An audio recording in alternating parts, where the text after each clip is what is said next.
It started with a Bloomberg push notification. I was folding laundry in my apartment, a place so small the washing machine lived in the kitchen, when my phone lit up with, "Industrialist Richard K. Bellamy passed away at 87. I stared at the screen. My breath stopped before I even noticed. Grandpa was gone. There were no calls, no messages. Not from my mother, not from my uncles, not from any of the cousins who once pretended I didn't exist at Christmas dinners. Just a news alert. He was the only person in that family who ever saw me for who I was. I sat down on the floor with a pair of damp socks still in my hands. The apartment felt like it was collapsing inward. Not because I didn't expect it. He'd been in and out of hospitals for the last year. But because I'd been waiting to hear it from him. I thought he'd find a way to say goodbye. Instead, the news said it for him. The obituary was surgical. Philanthropist, founder of Bellamy Agricultural Holdings, survived by 2 sons, 1 daughter, 7 grandchildren. My name wasn't among them. I wasn't mentioned at all. I checked the family trust site, the one that listed upcoming events for press releases and public statements. The funeral was that Saturday, closed ceremony at Bellamy Grove Estate, followed by a private reception. I didn't wait for permission. I booked a flight, packed a black dress, and ironed it flat on the guest bed in my Airbnb, just a few miles from where I grew up. On the day of the funeral, I arrived early, heart pounding like I was walking into a crime scene. The security guard at the gate barely glanced at me. "Name?" he asked. "Lena Bellamy," I said. He scrolled through the iPad, frowned, scrolled again. "You're not on the list." "That's impossible," I said, voice steady. "I'm his granddaughter." "No Lena Bellamy listed under family access." "I'm not a guest, I'm family." He looked up, and this time his expression shifted. Something almost apologetic, almost embarrassed. "I'm gonna have to ask you to leave." I didn't move. "Look," he said, voice lower. "I don't know what happened here, but I was told if anyone shows up claiming that name without being cleared, we're supposed to call Mr. Alexander directly. My uncle, the executor. The man who spent the last 10 years trying to make sure I never set foot on that land again." I nodded once. Then I turned around and left. It took me 30 minutes to stop shaking. I sat in my rental car in the gravel shoulder just outside the estate's old fence line and stared through the trees at the bell tower rising from the chapel roof. I hadn't been here in 6 years. Not since the last time I tried to confront the family about the discrepancies I found in Grandpa's business records. The ones that showed my uncle diverting funds through shell nonprofits, reclassifying operational losses as strategic philanthropy, all while squeezing out his own siblings. Not since the night I told the truth. And not since the day I vanished. They didn't kick me out all at once. It was subtler than that. First, I was uninvited from quarterly family meetings, just for board members, they said. Then my login to the trust archives mysteriously expired. Then I stopped getting Christmas cards, birthday calls, financial statements. I reached out to Grandpa, but his replies slowed down, then stopped. Until one day I went to file a change of address at the bank and the teller blinked at her screen. "I'm sorry," she said. "Your account was closed. Actually, flagged as inactive due to, passing away?" I laughed. Actually laughed. "What?" She leaned closer to her screen, clearly uncomfortable. "You're listed as legally deceased in our system. I need to make a call." I walked out. I went to the county clerk. I pulled the record. They'd filed a passing away certificate. My name, my birth date, my social security number. Deceased cause, unspecified accident, dated 8 months earlier. I wasn't just erased from the will. I was erased from the living. I tried to fight it, tried to contact lawyers, but every inquiry looped into silence. One firm dropped me mid-case with no explanation. One said the family had already settled matters to their understanding. Another told me, off the record, that going against the Bellamys meant career suicide for any litigator not already on his way out. They'd closed every door. And for a while, I let them. Because I had nothing left. I moved to Oregon. Changed my last name on resumes. Got work consulting for small farms trying to digitize their books. No one knew who I used to be. No one asked, but every night I wore Grandpa's old watch, the one he gave me when I graduated from university. The one with the scratched leather strap and the engraving on the back. For LMB, you see more than the surface. That's your power. I stopped trusting him after a while too. Assumed he'd chosen them over me. That maybe he'd been convinced I was the problem. Maybe he believed what they told him, that I was unstable, disloyal, selfish, that maybe I deserved to be cut out. But the watch stayed on my wrist, even when I didn't believe in the man who gave it to me. Because deep down, a part of me still hoped I was wrong. That I hadn't been entirely alone. And then, 3 days after the funeral, I got the letter.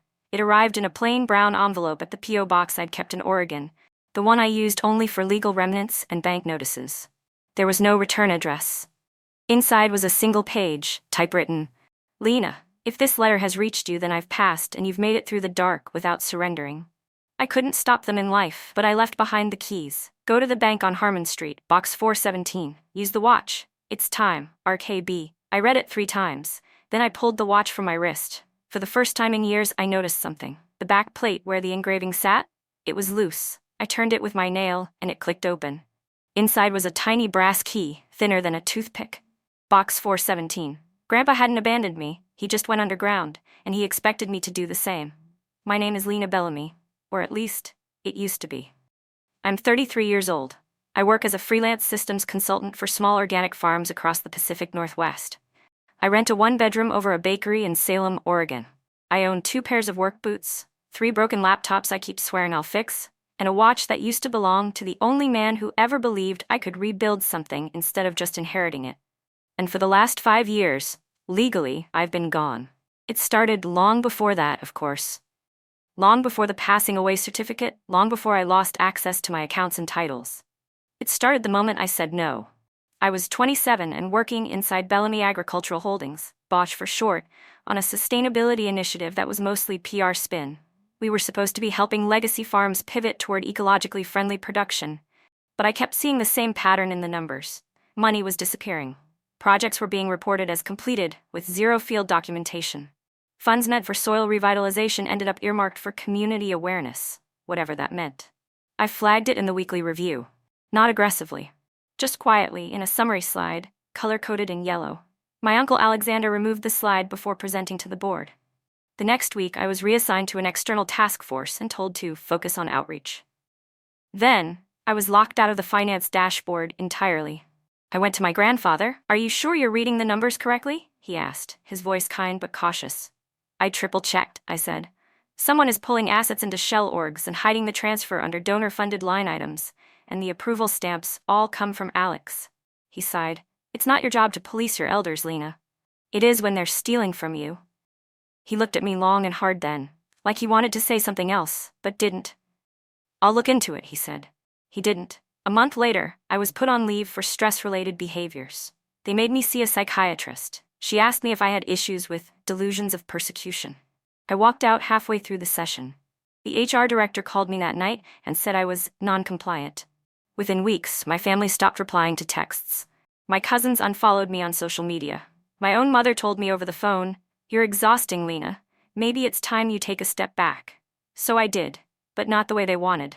I pulled every public document I could, scraped databases, hired a freelance researcher in DC under a fake name.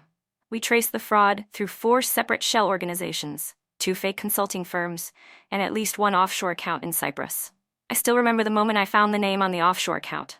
Bellamy Global Holdings Limited, filed in my uncle's name, and mine. I stared at the document for a long time. He hadn't just erased me, he'd used me. My identity was on a fraudulent account. If the SEC ever came knocking, guess whose name would be dragged down with his? I confronted him, not in public, not in a letter. I showed up at his office. I brought the documents. I thought I was being brave. Instead, he called building security. "You're trespassing," he said, not looking at me. "You've been removed from the company's records." "I'm a beneficiary of the Bellamy Trust," I said. "You can't just—" "You were," he interrupted. "You no longer are. If you want to challenge that, I suggest you hire a lawyer." He smiled as the guards arrived. "Good luck finding one." I left. That night my bank account froze. The next day I got the passing away certificate in the mail. No return address. It was a photocopy, but it was filed in a real county office. I remember sitting on the floor of my apartment that night with the lights off, just holding the piece of paper in my hands. I was gone. To them, I had finally done the one thing they always wanted from me. Disappeared. I went dark after that. No forwarding address, no social accounts. I even changed the name on my lease. But I never stopped watching. I set up alerts for Bellamy Holdings, for Alexander Bellamy, for any news that might suggest someone else saw what I saw. Nothing. Until Grandpa's obituary. And then the letter.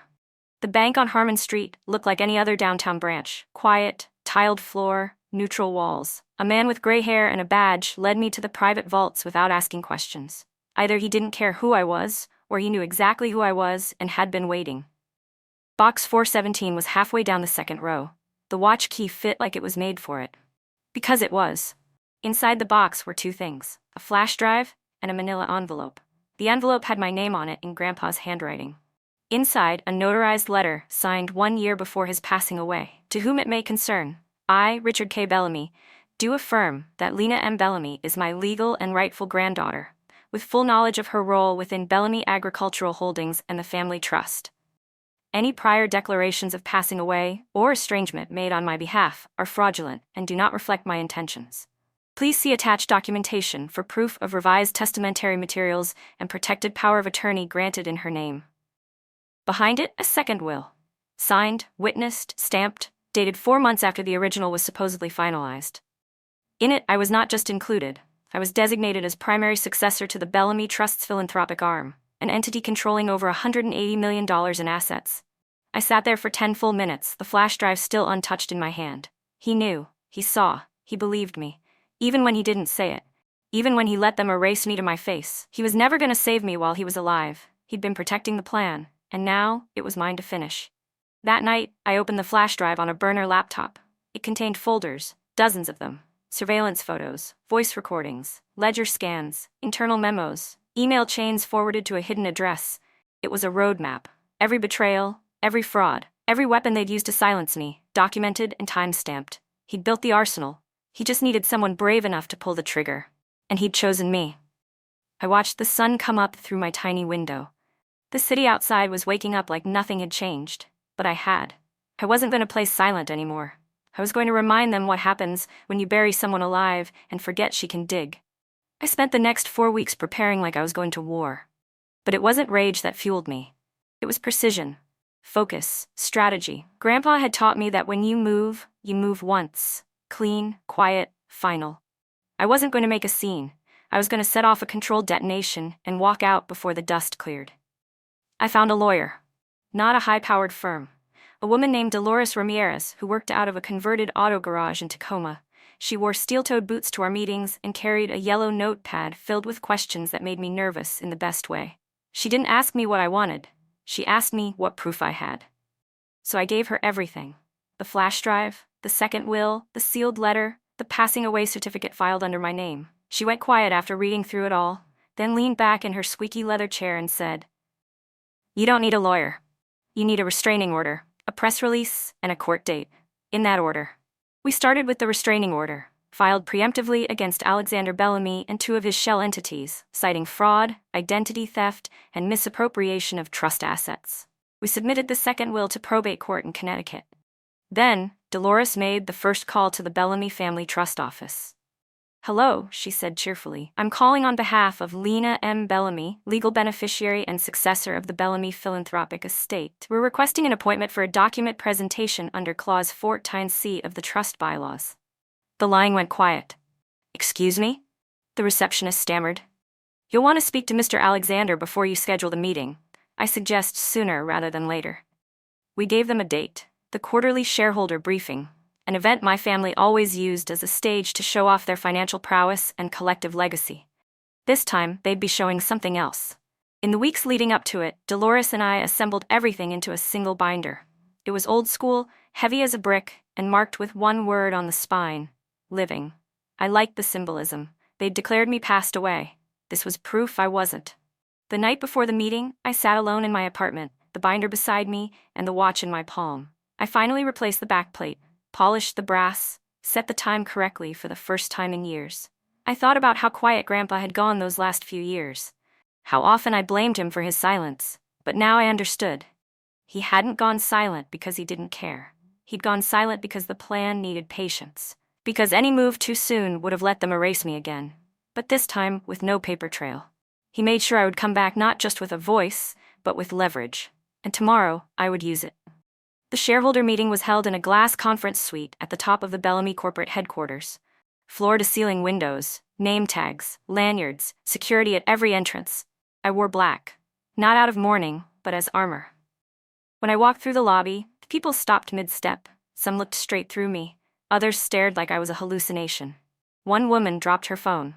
My uncle was at the head of the table when I entered. He didn't stand. He didn't speak.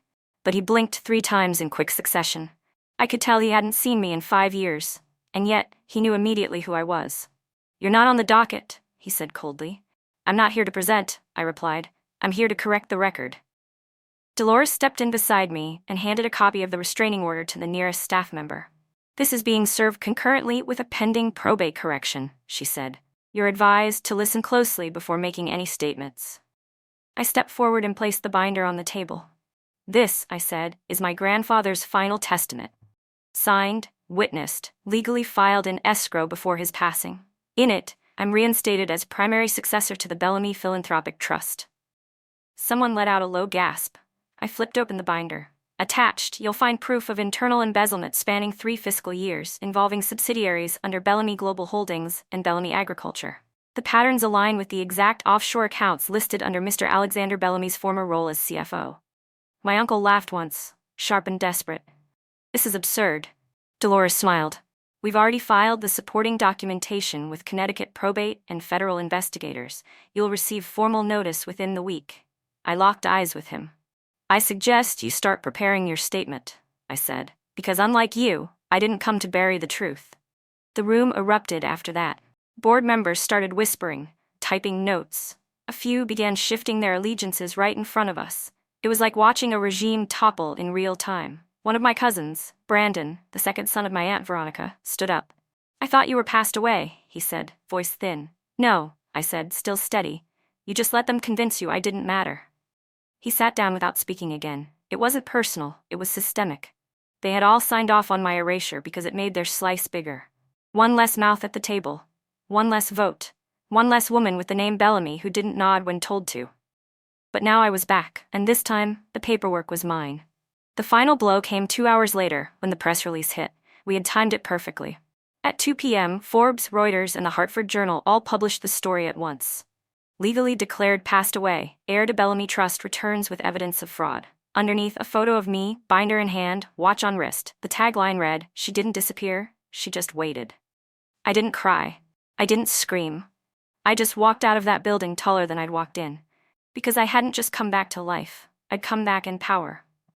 They tried to freeze my assets again that week. The Bellamy legal team, in a last-ditch maneuver, filed an injunction questioning the authenticity of the will, citing mental frailty in Grandpa's final year. They claimed I'd manipulated him, coerced him, falsified the documents. But Dolores was ready. She filed a motion for expedited hearing and attached 3 deposition videos.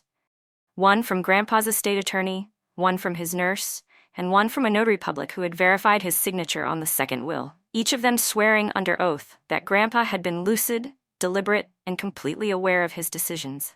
In the video, he looked straight into the camera and said, "I know what I'm doing, I know who she is, and I know what they've done." I watched that clip 10 times the night before the court hearing. It was the first time I heard his voice in years. The courtroom wasn't dramatic. It was beige, underlit, and half empty. I sat in the front row beside Dolores. My uncle Alexander arrived with 3 lawyers and an expression like granite. My mother sat behind him, in a charcoal dress and pearls I remembered from childhood. She didn't look at me. Judge Elkins was old, blunt, and allergic to nonsense. He reviewed the documents with tired eyes and asked just one question. "Can anyone here dispute the chain of custody of this second will?" There was silence. Dolores stood.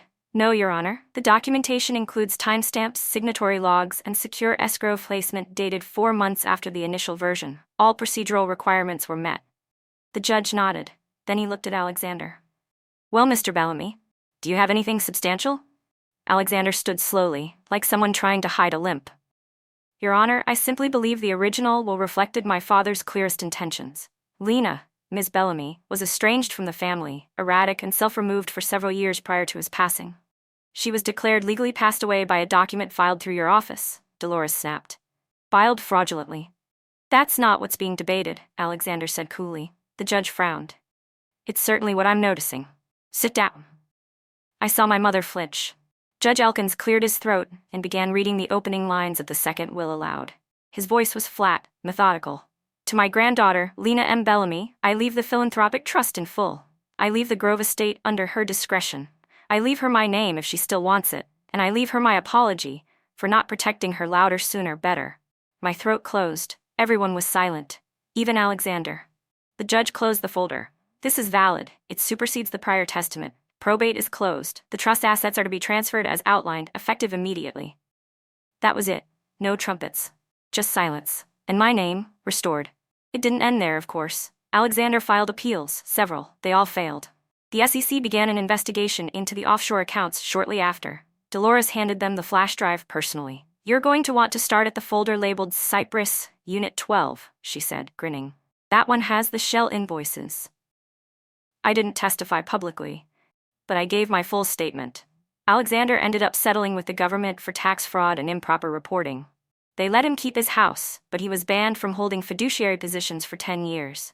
His name disappeared from the Bellamy website within 3 days. The family tried to ice me out again, but it didn't work this time. I had the documents, I had the power, I had the title, chair of the Bellamy Trust Foundation. I returned to the Grove estate the day the transfer went through. The gates opened when I said my name. No one stopped me. The house was cleaner than I remembered, colder too. The staff was different, no one I knew. But when I stepped into Grandpa's old study, everything came flooding back. The smell of tobacco. The worn leather chair. The chessboard he always left mid-game, rook to e5, his quiet victory move. The watch ticked on my wrist. I stood there a long time before I reached down and picked up the rook. Moved it 1 square forward. He always let me win. Maybe not in the way I wanted, but in the way that mattered. The press coverage painted me as a revenge heir. They called it the comeback of the year. Passed away woman returns with second will, ran for days. I didn't read most of it. I didn't need to. Because the truth wasn't in the headlines. It was in the funding approvals I signed. The meetings I restructured. The interns I mentored. All of them young women who'd been dismissed as difficult, or too loud, or not the right fit. It was in the memo I sent to the board my first week in charge. Effective immediately. Bellamy Foundation funds will be subject to open audit, and no family member may access funds without majority independent board vote. Transparency is no longer optional. Some left. Most didn't. Turns out when power changes hands, people don't always care who's holding it, just whether it's real. And mine was. My mother visited once, unannounced. She showed up in a silver sedan with tinted windows, wearing sunglasses even though it was cloudy. She stood in the doorway of the Grove and looked at me like she didn't quite believe I was solid. "I suppose congratulations are in order," she said. I nodded. "I didn't know they declared you passed away," she added. I didn't reply. She looked around the room, her eyes pausing on the watch on my wrist. "That used to be his favorite," she murmured. "It still is," I said quietly. She didn't stay long, didn't apologize. But as she turned to leave, she paused and looked back. "You always were too much like him." That, I decided, was the closest thing to love she'd ever say out loud, and I took it. Not for her, but for me. The first official photograph of me as chair of the Bellamy Trust ran in Fortune under the headline, "Back from the Underworld, How Lena Bellamy Reclaimed a Legacy." I wore a dark blazer and no jewelry, except the watch, always the watch. And my expression wasn't defiant. It wasn't triumphant either. It was still, solid. People thought I looked cold. I was fine with that. I wasn't back for their comfort. The Foundation's first fiscal year under my leadership closed with our highest charitable disbursement in over a decade. I cut overhead by 37%. I replaced the family friends posing as consultants with women-run firms and transparency contracts. I sold 3 of the Bellamy vacation properties and poured every dollar into building a fund for regenerative agriculture tech, small grants, community-led. The board pushed back, so I rewrote the bylaws. Not in anger, in ink. That was what they never understood about me. I didn't want the estate. I didn't want their approval. I wanted the tools to build what Grandpa said I saw best, what was beneath the surface. Alexander tried to call me once, during the holidays. The number came up private. I let it ring. He left a voicemail I never deleted. "You won. I don't know how, but you did. Just try not to ruin it with the idealism." That was the difference between us. He thought idealism was a flaw. I knew it was the blueprint. Emily, my youngest cousin, the one who used to braid my hair before they taught her to be afraid of me, sent me a card a few months later. Inside was one sentence, handwritten in pencil. "I never stopped wondering if you were alive." I replied, "I never stopped being." The Grove estate remained under my name, but I didn't move in. Too many ghosts, too many old curtains. Instead, I converted the South Greenhouse into a permanent working site for an indigenous food sovereignty nonprofit. They didn't need me there. I wasn't pretending to save anyone. But I showed up every Friday with a clipboard and a fresh pot of coffee, and I listened. That was enough. That was everything. They stopped calling me passed away after a while. It took time. Public records took months to fix. Government forms were a nightmare. I had to submit biometric proof to 3 separate entities just to renew my ID. But eventually, my name stopped triggering errors. Eventually, people stopped flinching when they saw me. Eventually, I became real again. And not because they allowed it, but because I refused to go away. One evening, a delivery arrived at my apartment. No sender. Inside was a small cedar box, hand-carved, lined in velvet. When I opened it, I found my original birth certificate. No changes, no deceased stamp, no correction, just Lena Marin Bellamy. Born June 3, 1991. Attached was a short note in the handwriting I hadn't seen since I was 25. It was never theirs to erase. I still don't know who sent it, but I keep it on my bookshelf between the binder and Grandpa's old pocket chess set. I get asked sometimes how it felt, coming back, like I was resurrected, like I had risen from the ashes of a legacy meant to forget me. But the truth is I never left. I just went underground. I waited, I watched, and when the moment came, I brought more than proof. I brought clarity. That's what Grandpa gave me. Not just the plan, not just the documents. He gave me the silence to make my own move, to choose who I would be when the world stopped trying to write me out. He didn't fight them for me, he trusted I'd do it myself. That was his final gift. They thought I disappeared.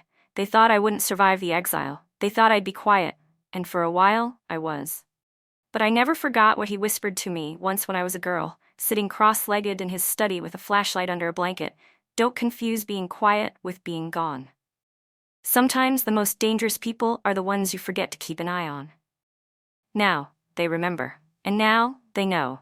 You can fake a passing away. You can file a paper. You can even wipe a name off a ledger. But you can't kill someone who is never afraid to come back alive.